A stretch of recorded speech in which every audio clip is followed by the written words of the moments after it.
English is not the problem.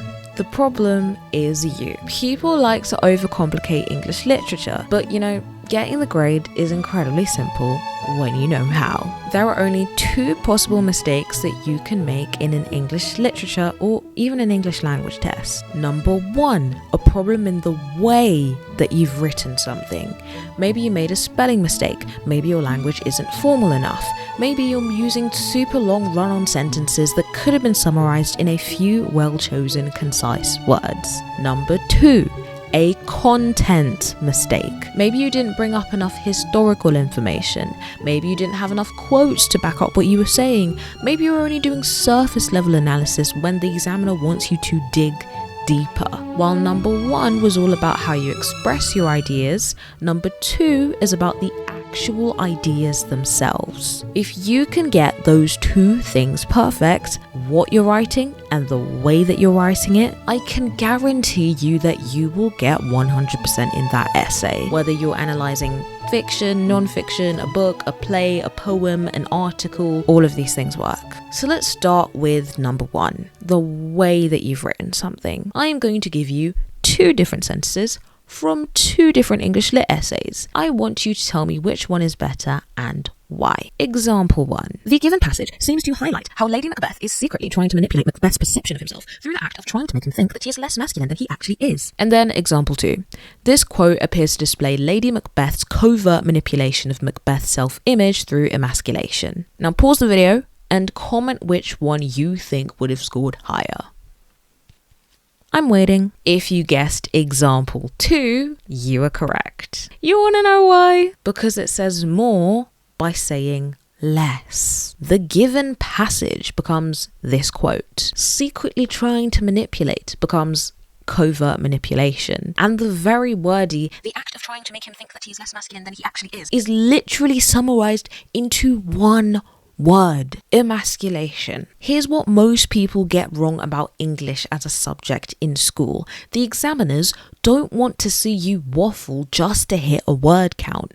Can you imagine? The examiner probably has to read 100 other essays that day. They don't have time to read through your waffle and all of your faff. It's just boring. If you want your examiner to be wide-eyed on the edge of their seat as they're reading your essay, you have got to express the biggest ideas you have in the littlest amount of words possible. In fact, that's the whole point of using big fancy words in English. Us A-star students are not throwing posh words in there for the sake of throwing posh words in there. They actually have a specific purpose, and that is to say more by using less words. Okay, so how do you even get more articulate and more concise?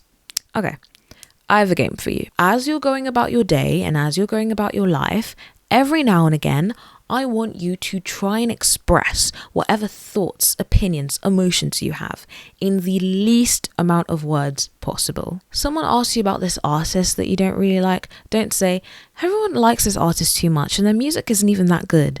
Just say, they're overhyped. See how I just said a 13-word sentence in 2 words? I'm not saying reduce your ideas. Keep those ideas. Just try to express those ideas in the least amount of words. Obviously, you don't need to do this every single time that you speak to someone, but it's just a fun exercise that even if you try and just do it once a day, it does train your brain over time to become more and more articulate and more concise. So in Britain, for some reason, we call spelling, grammar and punctuation SPAG, so I'm going to call it that for the rest of this video. If you have crappy SPAG, obviously the examiners are going to give you a crappy mark. And it absolutely sucks because the examiners don't care whether or not English is your 6th language. They only care that you spelled the word possessed with 3 S's. I was today years old when I found out that there are 4. One thing that can really help with grammar, spelling and punctuation is an app called Elevate. Now, this is not sponsored, but it can be if you want it to. Wink, wink. Elevate marketing team, wink, wink. Basically, Elevate is this really cool app that corrects things like your grammar and spelling, but not through boring exercises, but through interactive games. Wow, this really sounds like a sponsored segment. And you can literally track how your grammar improves over time as it places you in a percentile group, and you can slowly watch it go up over time as you do all of these exercises. If anyone can find an app like this but for French, I will forever be grateful, because French is my second language and my grammar is awful and I have to write French essays as well. So if English isn't your first language, girl, I feel you.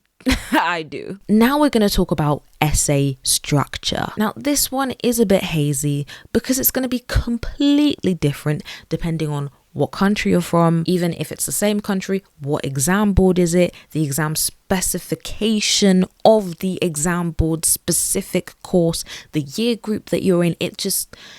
There's a lot of factors to take into account. But for the most part, no matter like what stage of education that you're in, or what country you're from, or what exam board you're doing, there are a general few bits of structure that are important to keep in mind that will probably come up in your essays. So the first one is point, right? Pretty self-explanatory.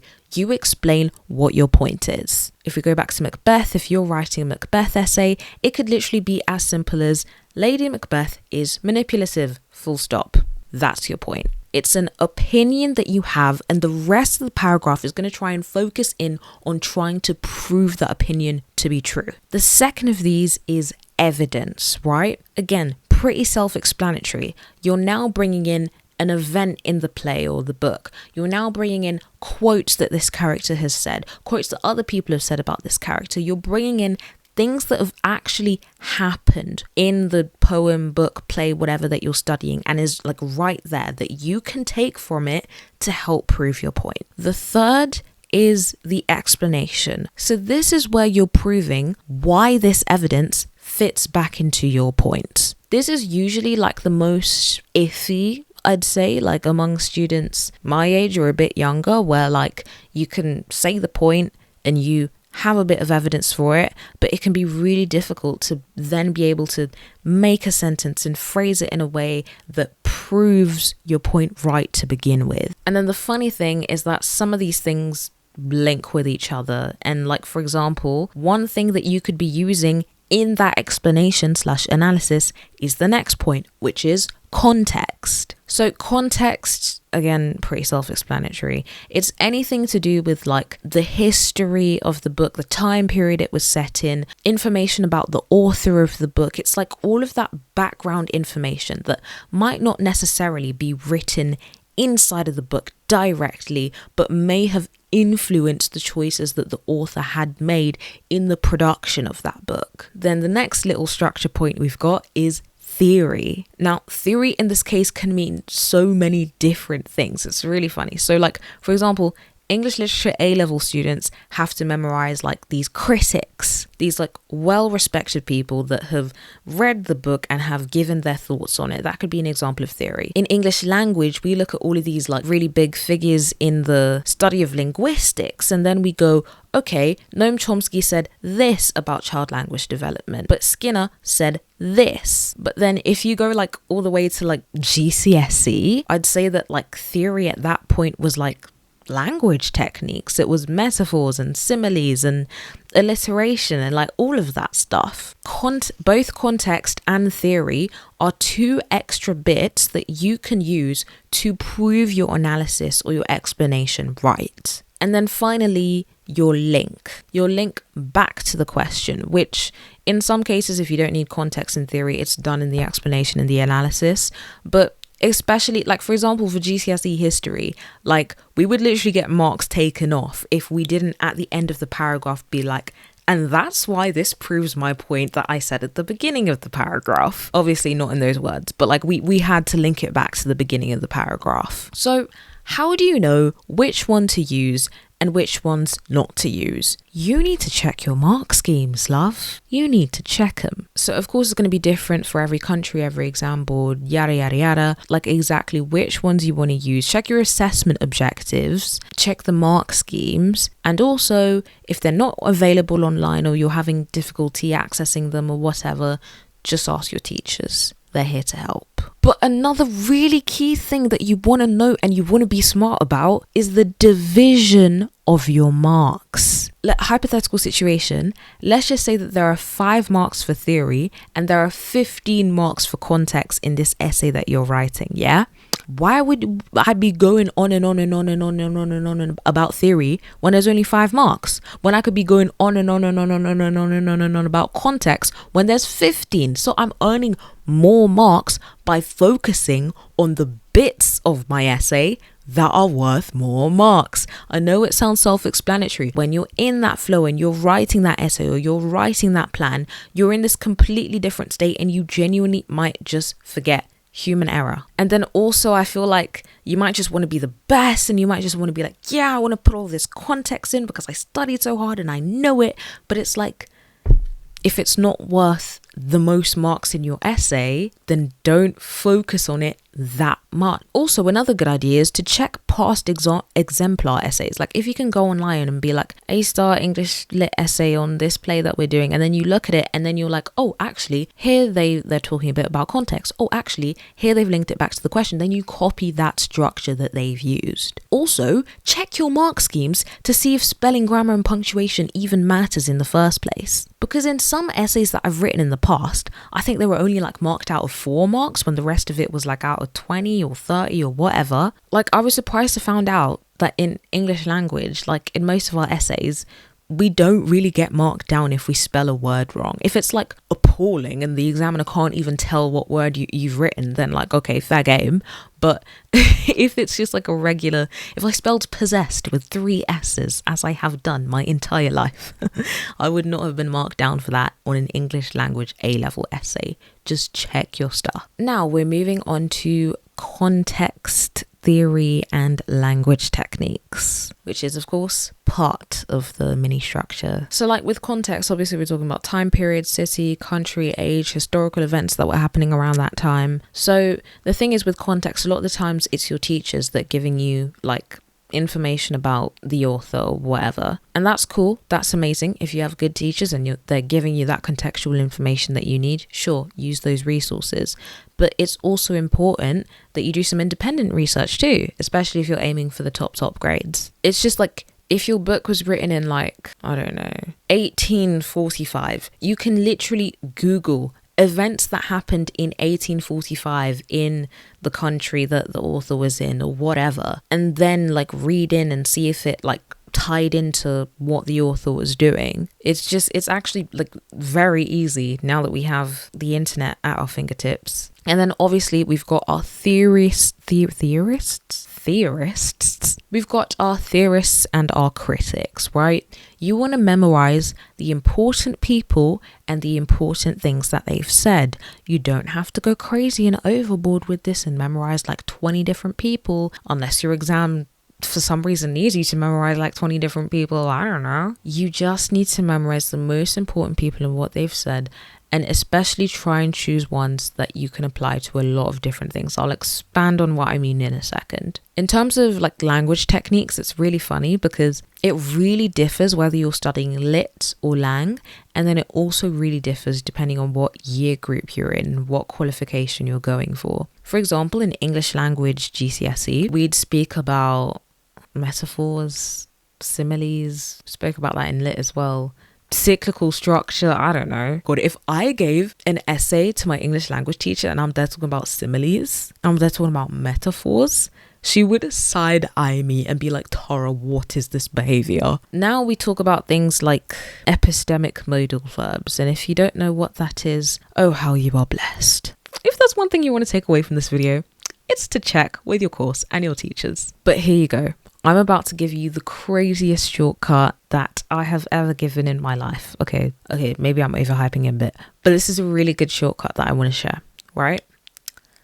Some of these are more important than the others, especially when we're talking quotes, right? We're about to speak about quotes, the good stuff. Some of these theories, critics, language techniques, bits of contextual information perhaps, are much richer than others. Don't memorize everything, right? This is like the stereotypical study smart and not harder type of advice, but it really works. It does. Some quotes will come up in every flipping topic. Some quotes you can tie to everything. Same with like some language techniques. Oh my god, in English language, you don't know how much like semantic fields or lexical fields have just been, like they're in every single text that we do, and I can just pick them out, and that's like a point of analysis that I know I can rely on and I can easily just pick out and use in my essays. Now the thing is that especially for quotes,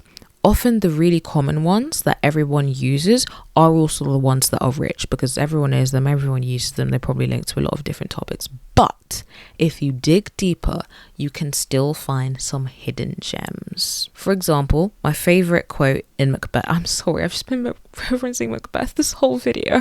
When Lady Macbeth is like clearing the blood from her hands, and she's like, all the perfumes of Arabia will not sweeten this little hand. And it's my favorite quote because it links to so many themes. It links to her being manipulative. It links to her trying to infantilize herself and trying to make herself seem like a baby. It links to power, and it links to traditional themes on masculinity and femininity. I would go as far as to say that you can even choose the top 15 quotes that link to as many themes as possible, and you probably have enough. And in some cases, more than enough.